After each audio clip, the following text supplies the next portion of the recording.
I'm never gonna stop music. It's like air to me. That's one of the quotes by Dr. Dre. I'm really interested in exploring today the graveyard that Dr. Dre left behind when it came to careers for people that he signed and have either never released music, barely got to release music, and had their careers pretty much killed before they even started. Before Aftermath Entertainment, Dr. Dre had another label, Death Row, on which Dre himself, Snoop Dogg, Tupac, Daz, Corrupt, the DOC, Nate Dogg, and many others were publishing their albums. But after the death of Tupac, Dre left the label, tagging along with Snoop Dogg, and opened another really successful label, Aftermath Entertainment. Interestingly enough, Aftermath Entertainment was created to be a niche label that aimed at releasing limited numbers of high-profile releases. The first major artist who was signed on this label was Eminem, who soon released his debut album, the Slim Shady LP. The next major artist was 50 Cent, and soon after he released his debut album, Get Rich or Die Trying. Two grand slams, and definitely people we can't call members of the Dre Sweatshop because they had lightning rods of success. Though between these two pillars of the hip-hop industry, many artists were signed, we don't know that much about their success as Aftermath got rid of them. So we're going to find out today who got kicked out of the cradle and why. Even though Dr. Dre was famous already after working on his first label, Death Row, he still needed new artists to sign to his brand new label, Aftermath. The very first of whom happened to be King T, who was already quite famous himself. King T made his appearance on the first two records of Dr. Dre under a new label, such as Dr. Dre Presents The Aftermath in '96 and 2001. But when it was time for the world to see King T's first LP, The Kingdom Come, something didn't go quite as planned, and the release date kept getting pushed back further and further in time. The reason was Dr. Dre wasn't quite sure that the work on his LP was done. Dre has been quite a perfectionist. It wasn't what King T was hoping for, and he parted ways with the label in 1999, referring to his time there as a big mistake. Later in 2002, his album The Kingdom Come was released independently, being produced by Dr. Dre. Before signing to Aftermath, RBX was with Dr. Dre on his first label, Death Row. RBX knew Suge Knight, Snoop, and Daz Dillinger were his cousins, so it was natural that he did some work with Death Row.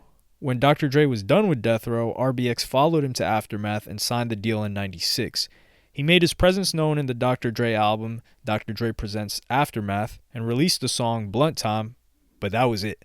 RBX stated that the situation with the label during 1996 to 1998 wasn't that good as Dr. Dre was trying to calm down while RBX was trying to make some serious noise. So in the end, Dre had to let him go into his solo career in '98. Though RBX still thought about Dr. Dre as Dre is serious, he's a professional homie. It was 1997 when Dawn Robinson was welcomed into the team of Aftermath Entertainment. Before that, she was part of an all-girl group, En Vogue, with whom she parted ways for the first time in '97. Dawn wasn't with Aftermath for very long despite her words. Dr. Dre wanted an artist like herself but wasn't fully prepared to do the album for her liking, and he continuously asked her to give him more time. At one point, she had enough and left the label in 1998. He was working on Eminem and all of these other artists, so he didn't have time to get into the studio with me. I had recorded 5 songs without him and not gotten in with him at all. That would have been a bomb project, but he was too busy. I think that he really didn't understand R&B and he was a little afraid of it. He was used to hip-hop. It was his world. It wasn't so much with R&B, she said after her departure from the label. Eve was at Aftermath almost from its beginning. She entered the family in '97. Before that, she flew to LA to work on the demo that attracted the attention of Dr. Dre. They started working on some material, but at a certain moment, Eve stopped receiving attention to her music by Dre. There are 2 versions of why it happened. As Dr. Dre said in his interview in XXL May 2004 issue, he didn't get the chance to continuously monitor Eve's material because he was working on his 2001 LP. But Eve said that it happened because in '98, Eminem was welcomed into the family. I would literally show up to studio sessions that I wasn't supposed to be at, where I knew Dre was going to be, and be like, so when am I recording? When are you going to put me in a song? What's going on? And soon, this kind of behavior stopped being tolerated by Dre, and Eve left the label. She was devastated. Though she did return in 2004 and was working on the album that didn't get released once again, probably because she and her musical material didn't receive the needed amount of attention from Dr. Dre once again, and she finally left the label for the last time in 2007. Perhaps the shortest that one artist or group in this matter was on the label is The Firm, which consisted of AZ, Foxy Brown, Nature, and Nas. They signed in 97 and released one album, actually an album released on a Dre record label, The Album, that was more a failure than a success. After that, they left the label and pursued their personal careers separately. The Last Emperor came to Aftermath in 1997 when the label was in some sort of drama that was caused by Interscope telling Dr. Dre what exactly is expected of him to publish. And it better be something that would let him and them get a crazy sum of money. So, Doc and The Last Emperor were thinking about how they should create this album. And The Last Emperor was kind of a prodigy or a budding prodigy of Dr. Dre when it came to lyricism. But then Dr. Dre was caught up doing whatever Interscope was telling him to do, and with time, The Last Emperor felt more and more neglected, up to the point that he left in 1998. Before signing the huge deal with Aftermath in 2000, Rakim was a bona fide superstar in the 80s and 90s through his music and released albums, which resulted in creating the fundamentals of hip-hop. So it's natural that Dr. Dre wanted to sign him to Aftermath. We just signed Rakim to our label straight up. Rakim is on Aftermath, and the name of his album is going to be Oh My God. This is going to be the biggest hip-hop record ever, straight up and coming at you from Aftermath, baby. So F all of y'all. But things didn't go as planned. And as was stated by Rakim's manager, there were some creative differences, which made Rakim leave the label in 2003. At that time, Rakim was forced to continue the search for a label to publish his album.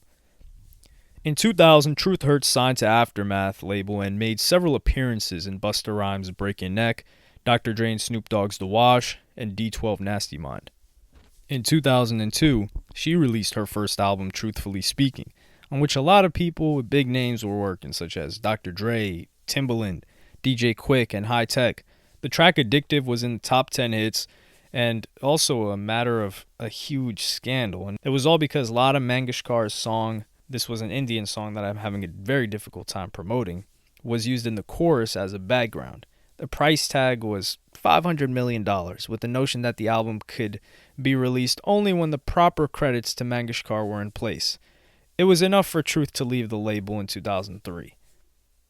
Hitman is another rapper that joined Aftermath at its beginning. He was rapping alongside other artists and Dr. Dre himself in 9 tracks from Dr. Dre's 2001 album. But as in previous cases, when it was time to work on Hitman's album, Dr. Dre couldn't spare some free time, which resulted in Hitman feeling helpless and unable to really move his career forward. Also, Hitman stated that Dre could only be enthusiastic about another artist project when he wasn't focused on a project of his own. Those who were fortunate to be around when Dre wasn't 100% focused on his own album were the ones able to launch their careers. But those who were positioned to springboard off of a Dr. Dre album, like 2001, got lost in the shuffle. If he's focused on his album, all your energy is focused on helping him see his vision. Once he doesn't have enthusiasm about what you're doing, it wanes. With that, Hitman parted from the label in 2001. 50 Cent. It was 2002 when 50 Cent and his homies came to Aftermath Entertainment. As we mentioned already, Dre created a label for 50 Cent to channel his and his homies' music through there, which is G-Unit Records, but he was still producing it. His album Get Rich or Die Tryin' was almost done, and it was a matter of one of 2 songs being chosen to be the single, If I Can't or In the Club. 50 had already discussed it with Eminem, and they agreed that it should be the latter. When the whole team was gathered, Eminem said out loud it should be In the Club, and the entire room got wild and shouted the same. That was the decision process in Aftermath. 50 Cent had a crazy successful career, as successful as any rapper could have, during his 12 years with the label, publishing 3 more albums, The Massacre in 2005, Curtis in 2007, and Before I Self-Destruct in 2009. But as it happened with many artists who parted ways with Dr. Dre, the same happened with 50 Cent eventually. I've had great success to date with Shady, Aftermath, Interscope, and I'd like to thank Eminem and Dr. Dre for giving me an incredible opportunity. I've learned so much from them through the years. I'm excited to enter this new era where I can carry out my creative vision. Steve Berman from Interscope Records was in favor of 50 Cent's music, and when he parted ways with the label, said, 50 Cent is and always will be a marquee artist for us. We respect his decision to pursue his new venture and the next chapter in his career and wish him nothing but the best. He'll always be a part of our family. 50 Cent left on good terms. He really focused on a completely different career in other venues outside of music, and one of the biggest successes of Aftermath. Before Dion was welcomed into the Aftermath Entertainment family, he took part in the talent showcase that was organized by High Tech in 2003. To cut the story short, Dion won the contest and got to work on his first album with High Tech. That was when Dr. Dre heard him singing, and as Dion said in one of his interviews, I guess there was always an interest in my music from Dre. A year or so went back after that song, and me and Tech just kept recording together, and Dre got a chance to hear more records, and he said, welcome to the team. Dion joined the huge Aftermath family in 2006.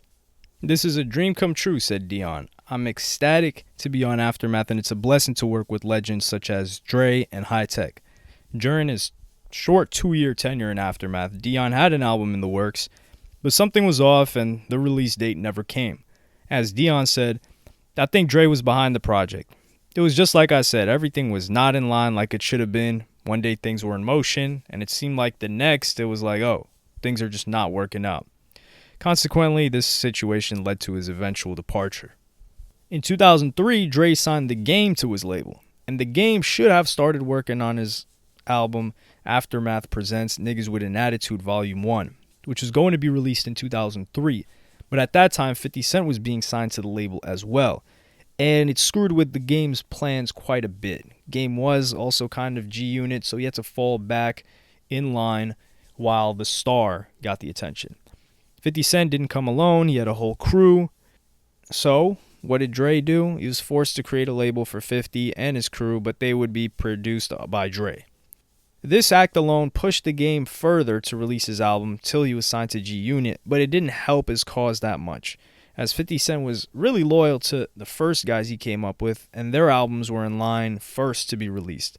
And then it was eventually time for The Game, which this ended up working well for him. In 2005, The Game had the chance to release his album, but the name changed because of the injunction issued by Ruthless Records, who owned NWA's trademark. He was permitted from using NWA as part of the title, so instead he named his album The Classic, The Documentary. The album had massive success. 50 Cent gave him a song in which turned into a hit, and they eventually had some beef back and forth, which resulted in The Game leaving G-Unit and Aftermath in 2006. But it was a successful tenure. We have to give it that. Before Busta Rhymes was signed to Aftermath, he was friends with Dre for several years. In fact, Dre was waiting patiently till Busta was finished with his previous label, J Records, because Dre wanted to work with him more productively under his label. So right in 2004, the deal was signed and the work on the first album had begun. In 2006, his first and only album that was released under Aftermath came out, The Big Bang. The album has several tracks that were produced by Dre. The album was pretty good, honestly, and gained first place in the charts with 209,000 copies being sold in 1 week. A heavy hitter. Though Busta said that some things weren't handled the way they should be after this album was released, which led to his eventual departure from the label, but this was one of the successful tenures while he was there. Stat Quo, also someone who worked with Eminem and was the manager for Lil Xan, by publishing his Underground Atlanta mixtapes, he caught the attention of Dre and Eminem separately, and Stat Quo was signed to Aftermath and Shady in early 2004. During that time, Stat Quo was working on his album Statlanta and was waiting for it to be released. It was just sitting back and watching a lot of people that I was cool with getting the opportunity to put their record out and just not knowing the business. And in that fashion, several years passed by and yet no result.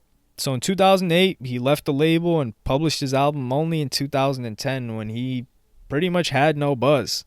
He said everything remains cool with him and Dr. Dre, and he seemed to have left the rap career behind him many years ago for playing a more manager position as well as working within the industry. It was 2005 when Gage became a new member of the Aftermath family, but before that, he spent 2 years proving to Dre he was a worthy investment.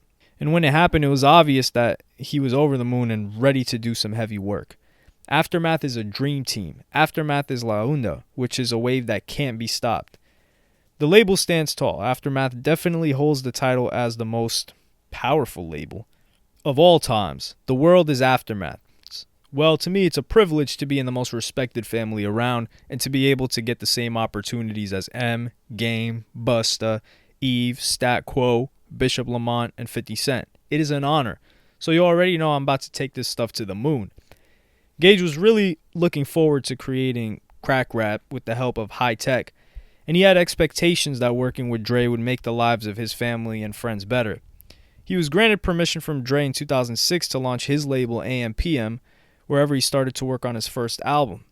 So he stepped to the side from Aftermath in 2007 and just never came back.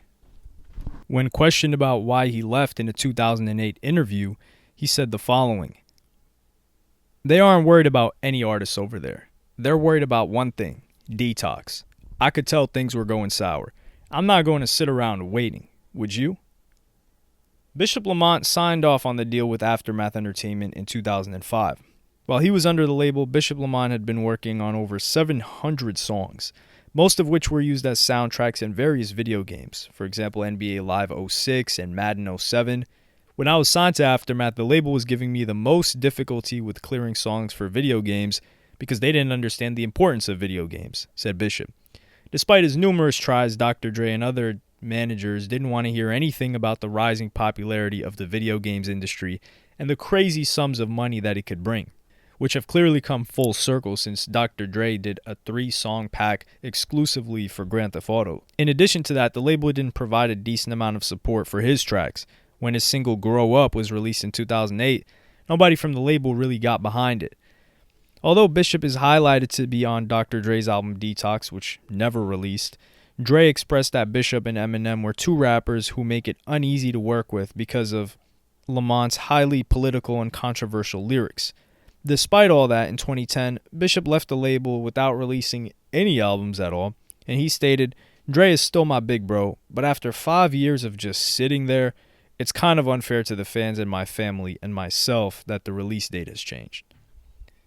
Before closing the deal with Aftermath, John Connor had released several mixtapes between 2005 and 2010.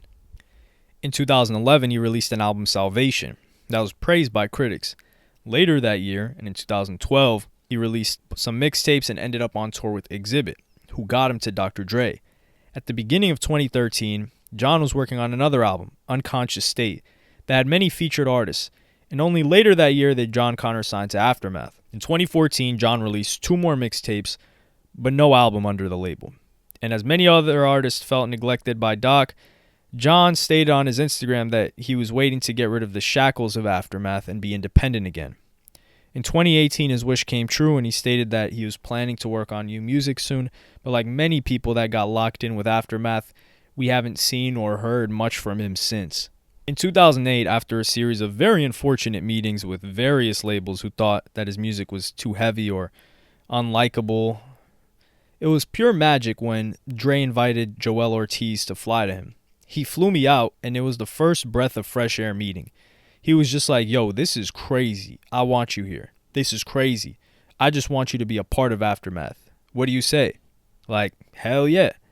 And Joel was super eager to start working on his material, though he, unlike many others, didn't get enough of what they felt was much needed attention from Dr. Dre. So Joel came to terms inside of his head that it was time to let go, and just a year later in 2007, he called Dr. Dre, and in a 7-minute phone call said, "Dre, check it out.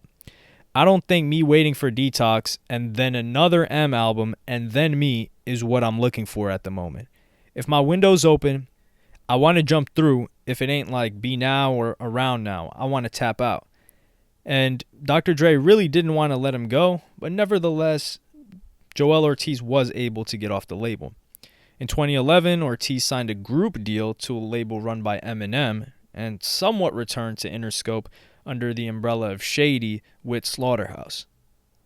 After the duo Flowetry ended because Natalie Stolwart left it, Marsha was feeling like she needed a new home, and she would end up signing to Aftermath in 2006. Although Aftermath is more about hip-hop, and Marsha had a background as a soul singer, Things worked out well at first. I'm just all about music, period. It wasn't about a label that had a particular ear for R&B or just hip-hop or just pop. I just wanted somewhere that someone understood what I do, and Dre had that ear. That's kind of how it happened. It wasn't intentional. I didn't go and seek signing to Dr. Dre. He kind of approached me with it.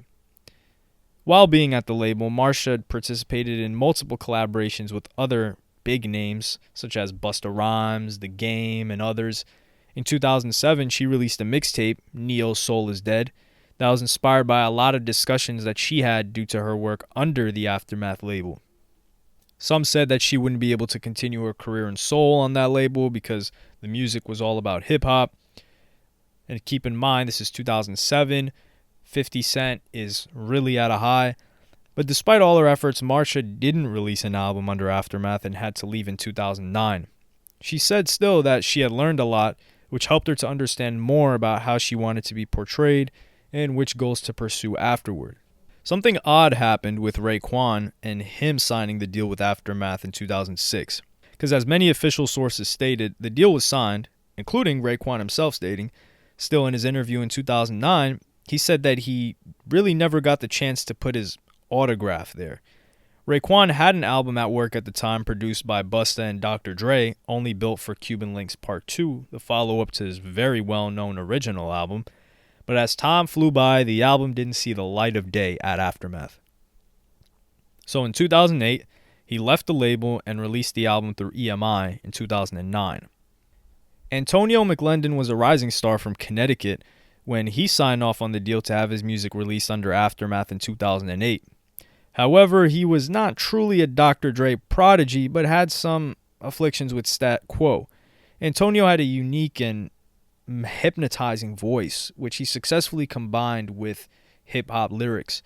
Later, he signed off a publishing deal with Sony ATV, and sometime after that, he was a subject of a bidding war between Dre and Pharrell, but all his success came to a halt when he was arrested in 2010 and was kicked out of Dr. Dre's label. Before signing with Aftermath in 2008, Slim the Mobster presented Dre with his CD. Well, technically, he gave it to Dr. Dre's security, hoping that the doc would be interested in the music. And he was right. Right after 10 minutes, Dre called him and said he wanted to talk. Also, Dre mentioned that he was super busy with lots of other projects, and Slim had to be patient. But it was no biggie because Slim was happy already. Slim engaged in writing for the Detox album, but never published an album of his own while he was with the label. And in 2012, he parted ways. Like many other newcomers to the Aftermath label, Hayes wanted to score big and be the next big name in Detroit's rap scene. Hayes released the mixtape 24 Songs of Power to catch the attention of the huge label, and it was Timbaland who first noticed this mixtape while he was working with Dre on the album. 2 months later, in 2009, Timbaland and Dr. Dre signed a deal where both of them got to work with Hayes. Me and Dre just signed this guy named Hayes from Detroit. Incredible storyteller. Incredible. Reminds me how Notorious B.I.G. tells his stories. Me and Dre both think he's a crazy artist. So we said, let's do them together. After that, Hayes got to work on the Detox album of Dr. Dre and got to do some writing on it. But when it came to his own material as well as Detox, there was nothing to release. And naturally, Hayes parted ways with the label in 2012. Now let's take a look at a couple of successes. We already mentioned 50 Cent, but Eminem is another. On March 9, 1998, Eminem signed his One Opportunity deal with Aftermath. And it was the biggest success of all time for Dre because he got over 2 failures of his album, Dr. Dre Presents the Aftermath and The Firm's The Album, and Interscope telling him they needed a smash hit commercially of an album. And yeah, he scored big. As Dre revealed in one of the interviews, he was skeptical and was ready to give up on signing Eminem because of the fact he wasn't black. I didn't know how many racists I had around. My general manager had these 8x10 pictures of him, and he's like, Dre, this boy got blue eyes. What are we doing? But when the Slim Shady LP saw the light of day in 1999, it went platinum in just 5 weeks. What Eminem did was show white and inner city kids that it was possible to rap. Right after that, Dre released his 2001 album, which was a success. And then it was followed by another Eminem LP, the Marshall Mathers LP in 2001. And it was so successful that it won Grammy Awards for the best rap album and sold close to 10 million copies worldwide. After such a success, it was evident why Dre gave Eminem his own label, Shady Records, which soon released D12 and Obi Trice albums. But the true magic started to happen when 50 Cent joined the Aftermath family with Eminem and Dre under Shady and Aftermath with his first album, Get Rich or Die Trying. That saying, Eminem sure caught his opportunity and put in a ton of hard work to reach his goals, Interscope's goals, and Dr. Dre's goals. And he's still working with Aftermath and Dr. Dre to this day. In 2012, Kendrick Lamar and Black Hippie struck a deal with Aftermath and Interscope while staying loyal to Top Dog Entertainment. Not only Kendrick Lamar, but his boys from Black Hippie were releasing albums through Aftermath. Kendrick released 3 albums under the label. Good Kid, Mad City in 2012, huge success, his first commercial success, and loved by critics. To Pimp a Butterfly in 2015, Damn in 2017, and his most recent album, Mr. Morale and the Big Steppers, which would be his exit from any record labels, I believe including Aftermath and Top Dog. In 2016, Anderson .Paak signed a deal with Aftermath after Dre heard his single Suede, which had a distinct future soul sound. Anderson .Paak said he was tired of people telling him how he should make music, so it's impossible to have every new song in a different genre. But it was his motto and his preference. So Pac continued doing what pleased him. He dropped a bunch of different tracks with a bunch of different influences, including the song that finally helped him blow up that he released alongside Bruno Mars when they came together for their group. The first big features that were helpful to Anderson .Paak's career was when Dre put him in the Compton soundtrack in 6 of the 18 songs. And he would also release his album Malibu in 2016 when he would make the XXL freshman list, had a bunch of features from The Game, Talib Kweli, and many more. And he would go on to have success, not superstar success, but he's had great success. Now that we've got a lot of different sides and explored a lot of dead careers or careers that were killed before they could even start, we have a picture of what it's actually like to work with Dr. Dre. For the majority of artists that went through that label, it was disappointing. However, we will give credit where credit is due that Dre didn't seem to hold any artist hostage. A lot of rappers or artists get signed to a deal, usually a 5-album deal, and unless they drop those 5 albums or pay to get out of the deal, they're not getting dropped. But many artists on Dre's roster were released without even releasing an album. So it seems to be the case that Dr. Dre isn't holding anybody against their will, and perhaps why many of them don't say or speak negatively about him when they leave the label. A lot of them said they learned some lessons about the future from their situation. And I'm not really here to criticize the way Dre works. I mean, I definitely acknowledge his talent, his success as a producer and as picking artists. I mean, think about it. Whose roster? Sure, he signed a lot of people that didn't take off, but that wasn't because they released and people didn't receive them. That was because they didn't really release at all. And it seems like he's known who to focus his efforts on. I mean, you had Eminem, 50 Cent, Kendrick Lamar, Anderson .Paak, that kind of a roster, and getting those artists really early on in their career, you're a heavy hitter. But it was important to really think about all the other people and the names that we don't remember when it comes to Dr. Dre's record label Aftermath.